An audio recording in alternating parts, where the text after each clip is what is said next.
श्री नवनाथाय नमः. हा अध्याय ऐकल्याने कपटाची बंधनं व्यथा तुटेल व शत्रूचा पराभव होईल. अध्याय 4. श्री नवनाथ भक्तिसार. रामेश्वराचे दर्शन झाल्यानंतर मच्छिंद्र पुढे हिंगळादेवीच्या दर्शनासाठी निघाले.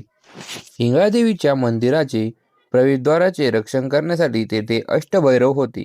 त्यांनी मच्छिंद्राला दुरूनच पाहिले व मच्छिंद्राची परीक्षा घेण्यासाठी त्यांच्या समोर गोसाव्याचे वेश धारण करून प्रकट झाले व त्याला विचारले, "ए ब्रह्मचार्या, कोठे जातोस?" मच्छिंद्र म्हणाला, "मी हिंगळादेवीच्या दर्शन घेण्यासाठी आलो आहेत. चला, तुम्हालाही माझ्याबरोबर यायचे आहेत का?"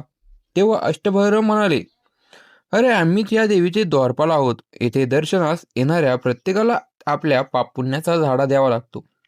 तूही आता पुढे पापपुण्य सांग आणि आज जा." त्यावर मच्छिंद्रनाथ म्हणाला, "मी सर्वच कर्मे ईश्वरार्पण केली आहेत, त्यामुळे मी पाप पुण्य हा भेद जाणत नाही. मला जाऊ द्या." ते ऐकून भैरव रागावले व म्हणाले, "हा देह आहे तोपर्यंत या देहाचे प्रारब्ध कर्म सुटत नाही. काहीतरी पापपुण्य हातून होणारच. मनात कपट देऊन तू खोटे बोललास तर तुला शक्तीचे दर्शन होणार नाही. यम आणि शंकर देखील ज्या बाह्य स्थितीपुढे निष्प्रभ ठरतात त्या स्थितीत मी आहे. जेव्हा तुम्हा शूद्रांच्या दमदाटीला कोण भीतो?" मच्छिंद्राचे हे बोलणे ऐकून अष्टभैरवांनाही राग आला. ते शस्त्रे घेऊन त्यांच्यावर धावून गेले. मच्छिंद्राने एक चिमूटभर भस्म घेऊन सर्व देवतांना संरक्षणासाठी आवाहन केले आणि ते भस्म वज्रपंजर मंत्र म्हणून आपल्या भाई लावले. तत्क्षणी मच्छिंद्रनाथ दगडासारखा कठीण झाला व भैरवांना म्हणाला, "युद्धाला तयार व्हा, तुम्हाला तुमचा पराक्रम दाखवा." भैरवाने आयुधे सरावली आणि त्यांच्यावर भयंकर मारा केला, पण सर्व शस्त्रे बोथड होऊन परत गेली. तेव्हा ते भैरव भूमीवर पडले, त्यांचे प्राण कासावीस झाले. तिकडे हिंगळादेवीने म्हणजेच अंबेने आपल्या मुख्य 5 मातृगणांना युद्धाची वार्ता समजून घेण्यासाठी पाठवली. त्या परत गेल्या व त्यांनी देवीला युद्धाचे वृत्त सांगितले. तेव्हा देवीने सर्व मातृगणांना मच्छिंद्राला मोह पाडण्यासाठी पाठवले. त्यांना समुदाय अरण्यातून येत आहेत असे पाहताच मच्छिंद्राने विलक्षण तऱ्हेने कामशर योजून मोहनास्त्राचा प्रयोग केला. त्यामुळे सर्व दासींची स्मृती जाऊन त्या वेड्यासारख्या करू लागल्या. मग त्यांच्यावर मच्छिंद्राने विद्यागौरव अस्त्राचा प्रयोग करून वातास्त्र सोडून त्या मातृगणांची वस्त्रे त्यांच्या शरीरावर सुटतील व दूर उडून जातील असे केले. त्याचप्रमाणे त्यांची वस्त्रे उडून गेली व त्या वस्त्रहीन अवस्थेत बेभान नाचू लागल्या. त्यानंतर मच्छिंद्राने प्रियशक्तीने त्या प्रत्येकीला समोर दिसतील असे अनेक सुंदर पुरुष निर्माण केले. त्या मातृगणांवरील मोहनास्त्र आवरून घेऊन त्यांचे देहभान त्यांना परत केले. मातृका भानावर आल्या पाहता तो समोर कितीतरी तरुण सुंदर पुरुष व त्या मात्र विवस्त्र लज्जित होऊन त्या सैरावैरा पळत देवीकडे निघाल्या. त्यांना वाटे निश्चित पडलेले 8ही भैरव पाहिले. तशाच नग्न अवस्थेत त्या देवीजवळ गेल्या. अंबेने विचारले, "हे काय ग, सगळ्यांची वस्त्रे कुठे गेली?" त्यांनी लाजेने चूर होऊन सर्व काही जसे घडले होते तसे सांगितले.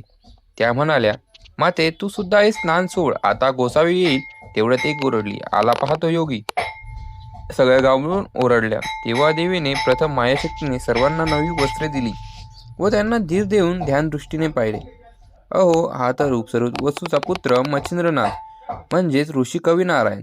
तुम्ही भिवू नका, चला आपण त्यांना दर्शन देऊ." "चला माझ्या पुढे," अंबा म्हणाली. तेव्हा सर्वजणी धीर करून पुढे पुन्हा निघाल्या. देवीने मच्छिंद्राला दर्शन देऊन दिले.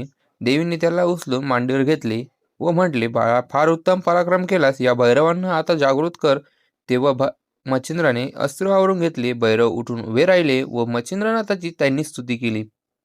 देवीने मच्छिंद्राला म्हटले, "बाळा, मला तुझे योग सामर्थ्य दाखव ना थोडेसे." तेव्हा मच्छिंद्रनाथाने विचारले, "काय करून दाखवू?" देवी म्हणाली, "हा समोरचा पर्वत आकाशातून उंच उडव व तरंगत ठेव, मग तो पुन्हा जागच्या जागी ठेव." देवी अंबेच्या इच्छेप्रमाणे मच्छिंद्राने आपले वायुअस्त्र व नागास्त्र यांचा प्रयोग करून समोरचा पर्वत उंच वाढविला आणि पुन्हा जागेवर ठेवला. देवी मच्छिंद्रनाथावर प्रसन्न झाली व म्हणाली, "धन्य धन्य, तू वायू व पर्वत यांना वश केलेत, त्यामुळे मी प्रसन्न झालेत." असे म्हणून अंबा हिंगळादेवीने त्यास सर्पास्त्र व भिन्नास्त्र अशी 2 अस्त्रे दिली व त्याला 3 दिवस ठेवून घेतले. नंतर देवीने वरदाने देऊन त्याला निरोप दिला. अरण्यातून बाहेर पडेपर्यंत ते अष्टभैरव त्यांना निरोप देण्यासाठी खूप दूरपर्यंत आले होते. अध्याय समाप्त. कपटाची बंधन व्यथा तुटेल व शत्रूचा पराभव होईल.